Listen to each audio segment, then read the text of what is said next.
एक हिंदी चित्रपट आला होता 20 साल बाद. तो हिंदी चित्रपट खूप हिट झाला. आता 20 साल बाद महाराष्ट्रातही दोन ठाकरे भाऊ एकत्र येत आहेत. आता यांचं एक होणं जे दिसतंय ते हिट होणार का फ्लॉप हे तर काळ ठरवेल.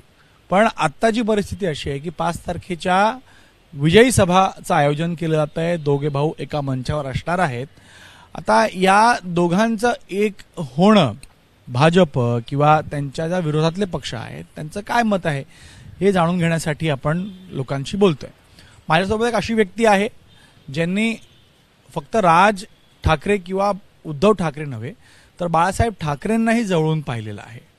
ज्या वेळेला राज ठाकरे हे 2006 साली पक्षातून शिवसेनेतून बाहेर पडले त्यावेळेला यांच्यासारखेच असे काही नेते होते जे BVS मध्ये राज ठाकरेंसोबत होते. त्यांच्यासाठी किंवा त्यांच्यावर शिवसेनेत अन्याय होतोय म्हणूनच राज ठाकरे बाहेर पडले होते. आता या लोकांचं मत काय, कारण आता सगळे समीकरणं बदलली आहेत. या लोकांचं मत काय हे जाणून घेण्याचा मी प्रयत्न करतो. ही व्यक्ती दुसरी कोणी नव्हे तर भाजपचे आमदार प्रवीण दरेकर आहेत, ज्यांनी शिवसेनेतही काम केलंय, उद्धव ठाकरेंसोबत, राज ठाकरेंसोबत, मनसेमध्ये आमदार म्हणून काम केलं, आता ते भाजपमध्ये आहेत. प्रवीण भाऊ, मी एवढं मोठं इंट्रोडक्शन दिलं कारण तुम्ही तुमचा साथ या ठाकरे नावासोबतही एवढा लांब आहे. आता काही काळ झालाय की तुम्ही आता त्या दोघांपासून लांब आहात, पण तुम्ही दोघांना जवळून पाहिलं, दोघांसोबत काम केलं, बाळासाहेबांसोबत काम केलं. आज हे दोन भाऊ एकत्र येत आहेत. तुमच्या मनातली भावना काय? नाही, मला वाटतं दोन ठाकरे परिवारातील भाऊ एकत्र येत असतील तर आपण कुटुंबवत्सल महाराष्ट्र आहोत, मराठी माणसं आहोत. त्याचं दुःख व्हायचं कारण नाही आहे, कुठलीही असूया नाही, त्याचं स्वागत आहे. परंतु या एकत्र येण्याकडे आपण जर राजकीय दृष्ट्या पाहिलं आणि राजकीय विश्लेषण जर केलं तर मला वाटतं अशा एकत्रितपणातून काही राजकीय साधलं जाईल असं मला अजिबात वाटत नाही. कारण गणेशजी याला अनेक कंगोरे आहेत. एकतर एका म्यानात दोन तलवारी राहू शकत नाहीत आणि दोन्ही तलवारी वेगवेगळ्या प्रकारच्या आहेत. एक धारदार तलवार आहे, एक मवाळ सोजवळ अशा प्रकारची तलवार आहे की बाबा मिळतं जुळतं घेऊन. आणि दोघं जेव्हा एकत्र येतील त्यावेळेला एक नंबर कोण हा प्रश्न येणारच. आणि राज ठाकरे साहेबांची वक्तृत्व, त्यांचं असणारं वक्तृत्वावरचं कमांड हे त्या ठिकाणी लिडरशिपचा चेहरा ठरेल. आणि मग कारण नसताना उद्धव ठाकरे साहेबांना दुय्यम भूमिका त्या ठिकाणी घ्यावी लागेल.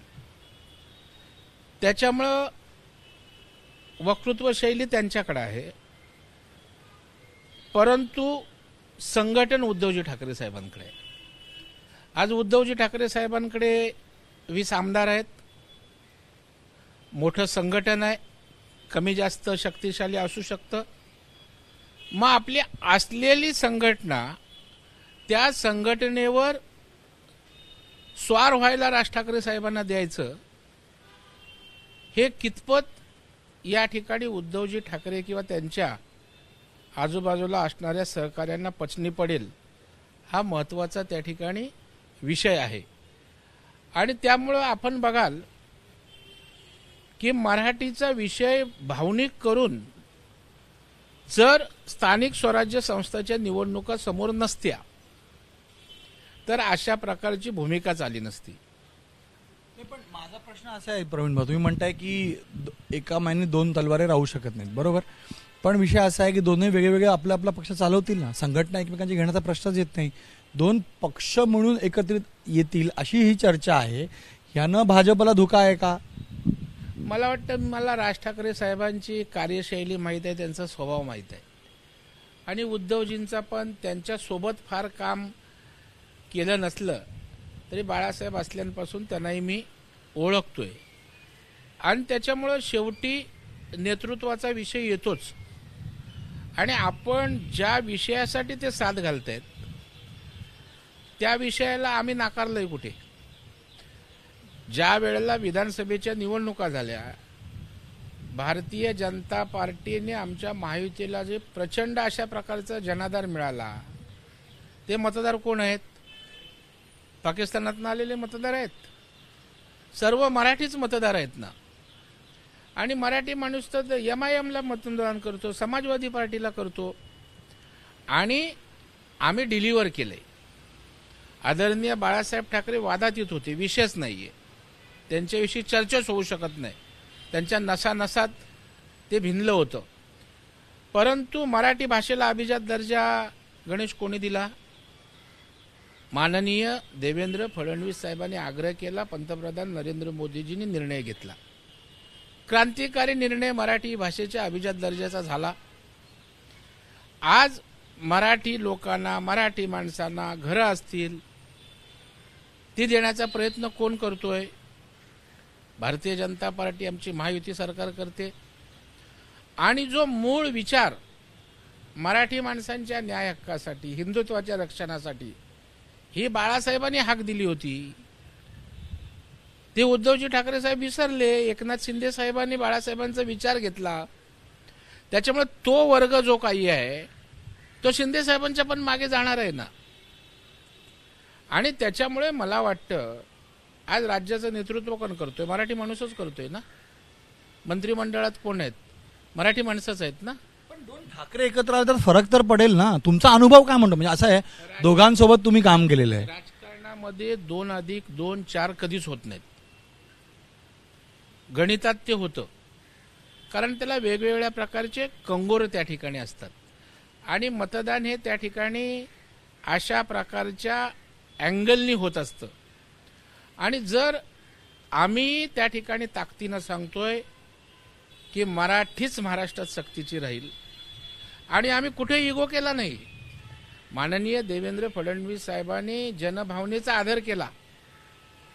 त्यांचा उद्देश आपल्या मराठी मुलांसाठीच होता की राष्ट्रीय पातळीवर, आंतरराष्ट्रीय पातळीवर त्या ठिकाणी जायचं असेल तर बहुभाषा आपल्याला आल्या पाहिजेत.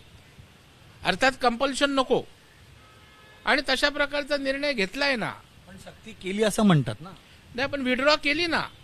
आपण त्रिभाषा सूत्र जे त्या ठिकाणी केंद्रातली जी एज्युकेशन पॉलिसी होती, नॅशनल एज्युकेशन पॉलिसी, त्या आधारे त्रिभाषी सूत्र असतं. आणि केंद्राची पॉलिसी राज्य स्वीकारत असतं, काही राज्य नाकारत असतात. आता राज्याच्या मुलांच्या हिताची जर पॉलिसी असेल, ती स्वीकारली असेल, आणि त्याला तुम्ही भावनिक कलर देऊन आपल्या राजकीय स्वार्थासाठी निवडणूक डोळ्यासमोर ठेवून करणार असाल, तर आताची सुशिक्षित पिढी, पालक याला नीट समजतं सगळं. माझा प्रश्न तुम्हाला असा आहे, मी आज येण्याचं कारण असं होतं की तुम्ही दोघांसोबत काम केलं, तुमचे अनुभव जाणून घेण्याचा माझा प्रयत्न होता की आता दोन भाऊ एकत्र येत आहेत. त्या काळामध्ये जसं मला स्वतः जी पक्ष कव्हर करत असताना मला असं कळलं की तुमच्यासारखे नेते यांना डावळलं जात होतं, म्हणून राज ठाकरे शिवसेनेतनं बाहेर पडले, बरोबर? तर आता दोघांचे अनुभव आणि आजची स्थिती पाहता काय वाटतं तुम्हाला? असं माझं मत. नाही, मला वाटतं की राज ठाकरे साहेब का बाहेर पडले हे सर्व महाराष्ट्राला त्या ठिकाणी माहीत आहे. आता एकत्र येत असताना उद्धवजी ठाकरे साहेब नेतृत्व राज ठाकरे साहेबांना देणार आहेत का? त्यांना त्या ठिकाणी सायझेबल जागा देणार आहेत का? त्याच्यामुळे मला वाटतं आताच्या प्राप्त परिस्थितीमध्ये भारतीय जनता पार्टी महायुतीचा एवढा वेगवान प्रगतीचा, विकासाचा आलेख आहे. आता पर्याय आपल्यासमोर नाही. आणि म्हणून असं काहीतरी करून मराठी माणसांच्या भावनेला हात घालता येतो का, असा केविलवाना प्रयत्न या ठिकाणी सुरू आहे. पण तुम्हाला आव्हान तर असेलच ना? नाही, हे बघा, तुम्हाला मी सांगितलं ना, राजकारणामध्ये आव्हानं येत असतात. लोकसभेला आम्हाला आव्हान होतं फेक नॅरेटिव्हचं, संविधान बदलणार. आम्ही करेक्टिव्ह मेजर्स घेणारी लोक आहोत. आम्ही तात्काळ त्याच्यावर आव्हान स्वीकारलं, सत्यस्थिती लोकांसमोर मांडली. लोकसभेचा झालेला आमचा जे काय अपयश होतं धुवून निघालं, प्रचंड मॅन्डेट लोकांनी दिलं. आणि आज आपल्याला सांगतो, ज्या वेळेला मराठी माणसाच्या हिताच्या गोष्टी आम्ही मांडू, त्यावेळेला मराठी माणूस आमच्यावरच विश्वास त्या ठिकाणी ठेवणार.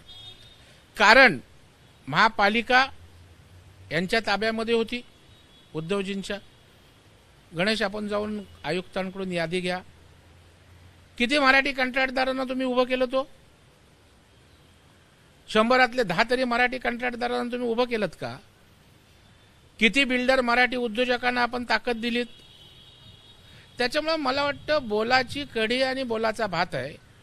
प्रत्यक्ष मराठी माणसासाठी काय करायचं नाही आणि मराठी माणसाच्या नावावर राजकीय पोळी भाजण्याचा दिवस संपलेला आहे. तेव्हा विश्वासू नेतृत्व होतं, ज्यांच्या खांद्यावर विश्वासानं मान टाकावी असे बाळासाहेब ठाकरे होते. आता तशा प्रकारची मान टाकण्यासारखा खांदाच नाहीये. ठाकरे हे नाव तर महाराष्ट्राच्या राजकारणात प्रभावी आहे, होतं, पुढेही राहील, बरोबर? 100% ना. ठाकरे नावाचा सन्मान आजही महाराष्ट्रात आहे आणि आमदार खासदारांच्या संख्येवर सत्तेवर तो नसतो. आज राज ठाकरे साहेबांचा एकही आमदार नाहीये, पण याचा अर्थ राज ठाकरेंचा दबदबा नाही का? तर 100% आहे. आज सरकारमध्ये क्षमताला त्यांचे वजन नाही का? 100% आहे. आज त्यांच्याकडे लोकप्रियता आहे का? 100% आहे. बाळासाहेबांचा मुलगा म्हणून उद्धवजींना सन्मान आहे का? मातोश्रीचा सन्मान आहे का? 100% आहे. पण डिलिव्हरी जी लागते राजकारणात ती दुर्दैवानं होत नाही. जे देवेंद्र फडणवीस साहेबांच्या नेतृत्वाखाली जी विकासाची डिलिव्हरी पाहिजे, इन्फ्रामध्ये असेल, विकास असेल, विविध समाज घटकाला न्याय द्यायचा असेल आणि मराठी माणसासाठी आणि हिंदुत्वासाठी डिलिव्हरी करणारं नेतृत्व देवेंद्रजी आहे. त्याच्यामुळं आज महाराष्ट्राचा पूर्णपणे देवेंद्र फडणवीसांवर विश्वास आहे. हा आपण पुढचा भाग विचारतो. मी आताच्या 5 तारखेच्या विजयी सभा आणि दोघांच्या एकत्रित येण्याचा प्रश्न माझा होता. 14 मध्ये प्रयत्न झाला. स्वतः राज ठाकरे म्हणाले की उद्धव ठाकरे आले होते पण झालं नाही. 17 मध्ये निवडणुकीच्या वेळेला महानगरपालिकेच्या पुन्हा तो प्रयत्न झाला. तिसऱ्यांदा हे होत आहे. पण आताची परिस्थिती वेगळी आहे. राज ठाकरेंना एक संजीवनीची गरज आहे. उद्धव ठाकरे देखील राजकीय अस्तित्व टिकवण्याचा पुरजोर प्रयत्न करतायत आणि शेवटी भाजप आणि महायुतीचं आव्हान जे आहे ते त्याला सामोरं जाण्यासाठी दोघांना एक येण्याची काळाची गरजच म्हटली जाते आणि यामुळे मराठी माणूस देखील खुश आहे अशा प्रकारचं एक परसेप्शन क्रिएट केलं जात आहे. या परसेप्शनला तुम्ही कसं पाहता आणि तुमचा अनुभव काय म्हणतो? माझा अनुभव हेच म्हणतं की मराठी माणूस खुश आहे. तर मराठी माणूस अशी काय कोणाची एकट्याची जागिरी नाही आहे ना. आमच्या मंत्रिमंडळातले मंत्री कोण मराठी आहेत, मुख्यमंत्री मराठी आहे. आम्ही कोण आहोत? आम्ही त्या बाळासाहेबांच्या मुशीत तयार झालेले शिवसैनिक आहोत ना. आज तसे नारायण राणे आम्ही इकडे आहोत. त्याच्यामुळं गणेश नाईक इकडे आहेत, भुजबळ आहेत. अरे ज्यांनी हार्डकोर शिवसेना आम्ही उभी केलेली आहे. आम्ही लढलोय, मराठी माणसांसाठी लाट्याकाट्या खाल्ल्या आहेत, जेलमध्ये गेलोय, स्थानिक लोकाधिकारच्या माध्यमातून आंदोलनं केलेत, प्रवीण दरेकरने रेल रोको केलाय मराठी मुलांसाठी. हे करणारी लोक आम्ही आहोत. आमच्याही नसानसात मराठी पण आहे ना. त्याच्यामुळे मराठीची काळजी तारणार आपणच आहोत असं नाही आहे. माझा प्रश्न आहे की तुम्हाला वाटतं दोघे भाऊ एकत्र येतील? तुम्हाला येतील? तुम्हाला वाटतं तुम्ही दोघांना जवळून पाहिजे? आता राजकीय गरज म्हणून एकत्र येण्याचं दाखवतील, परंतु मनानं कृतीतनं एकत्रित क्रिया होईल असं मला अजिबात वाटत नाही. पण राज ठाकरेंची तुमची खास करून देवेंद्र फडणवीसांची जवळकी सगळ्यांना माहिती आहे, मैत्री आहे हेही सगळ्यांना माहिती आहे. तर आता नॉन पॉलिटिकल कार्यक्रम हा होतोय, फक्त मराठीच्या विषयावर दोघे भाऊ एका मंचावर येत आहेत. पण पुढे पॉलिटिकल प्रवासही होऊ शकतो. राज ठाकरे आणि तुमच्या मधले जे संबंध आहेत ते यानं संपतील का ते पुढेही दिसतील, पुढेही बोलणं चालणं सुरू असेल? कारण मोदींना समर्थन दिलं, महायुतीमध्ये येण्याचा एक प्रयत्नही झाला विधानसभा निवडणुकीमध्ये अमित शहांना भेटून, पण ते होऊ शकलं नाही. म्हणून राज ठाकरेंचे दरवाजे किंवा तुमच्या आणि त्यांच्यातले संबंध ते ह्या अलायन्समुळे समजा झालं तर बंद होतील का पुढेही चालू राहतील? नाही, मला वाटतं बघा, राजकारणामध्ये विरोधक असले तरी संबंध कधी तुटत नसतात. आता राज ठाकरे साहेबांच्या मी तो पक्ष सोडल्यानंतर भारतीय जनता पार्टीत आल्यानंतर मला त्यांनी घरी बोलावलं, येशील का? गेलो मी. मला चहा पाजला, गप्पा मारल्या, माझ्या कामाची चौकशी केली. संबंध बिघडत नाहीत. आज देवेंद्र फडणवीस साहेबांचे सगळ्या विरोधी पक्षाशी उत्तम संबंध आहेत, परंतु शेवटी सरकार आणि विरोधी पक्ष येतो तेव्हा आपापल्या भूमिका प्रत्येकजण त्या ठिकाणी निभावत असतो आणि त्याच्यामुळं मला वाटतं की संबंधांमध्ये काही फरक पडणार नाही, परंतु राजकीय त्या ठिकाणी भूमिका मात्र समोरासमोर असतील एवढं नक्की. हा शेवटचा प्रश्न, दोन भाऊ एकत्र यावेत असं आधीपासून म्हणजे एक जेव्हा 2009 साली तुम्ही सगळे निवडून आलेला आहात त्याच्यानंतरही प्रयोग झाले होते का? म्हणजे यांचा राजकीय दुरावा होता का काही वेगळी कारणं होती बाहेर पडण्याचं काहीतरी तुम्ही याबद्दल? आपण बघा, त्याला अनेक कौटुंबिक कारणं आहेत. त्या ठिकाणी सन्मानाचा प्रश्न आहे. आम्ही राज ठाकरे साहेबांसोबत होतो त्यावेळेला आमच्या बाबतीत सवतीची भूमिका, सापत्न वागणूक आम्हाला दिली जात होती आणि त्याच्यामुळे अशा प्रकारचा अनोख प्रयोग झाला. काही शिवसैनिक त्या ठिकाणी यात्रा काढल्या, काहींनी होर्डिंग्स लावली, परंतु हे काही घडलं नाही. आणि मलाही आता वाटतंय की आता एक इव्हेंट होईल 5 तारखेला. त्याच्या पलीकडे राजकीय फ्रुटफुल ज्याला बोलतात असं काही त्यातनं निष्पन्न होईल असं मला अजिबात वाटत नाही. कारण आताचा मराठी माणूस असो किंवा कुठलाही नागरिक असो हा डेव्हलपमेंट ओरिएंटेड आहे, विकासाभिमुख आहे. आज मुंबई जी बदलते, coastal road, metro, Atal Setu, हे नव्या पिढीला त्या ठिकाणी भावतंय. आता इमोशनल राजकारण चालणार आहे म्हणजे इमोशनल राजकारणाचे दिवस संपलेले आहेत. अशी चर्चा आहे की या सगळ्या मागे भाजपच आहे, शिंदेंना त्रास देण्यासाठी हा भाजपचा डाव आहे. दोन भाऊ एकत्र आले तर मराठी मतं त्यांच्याकडे जाऊ शकतील, भाजपकडे पण मराठी मतं आहेतच, पण मग इतर जी मतं आहेत त्याचं पोलरायझेशन होईल कास्टच्या बेसिसवर आणि एका बाजूला मग सगळे परप्रांतीय मतं भाजप घेऊन मराठी मतांच्या त्यांच्या जोरावरती स्वबळावर सत्ता आणू शकते आणि म्हणून हा खेळ आहे. मला वाटतं भाजप कधीच खेळ करत नाही, डाव करत नाही. भाजप दुसऱ्याची लाईन कमी करण्यापेक्षा आपली लाईन मोठी करण्यात सदैव व्यस्त असतो.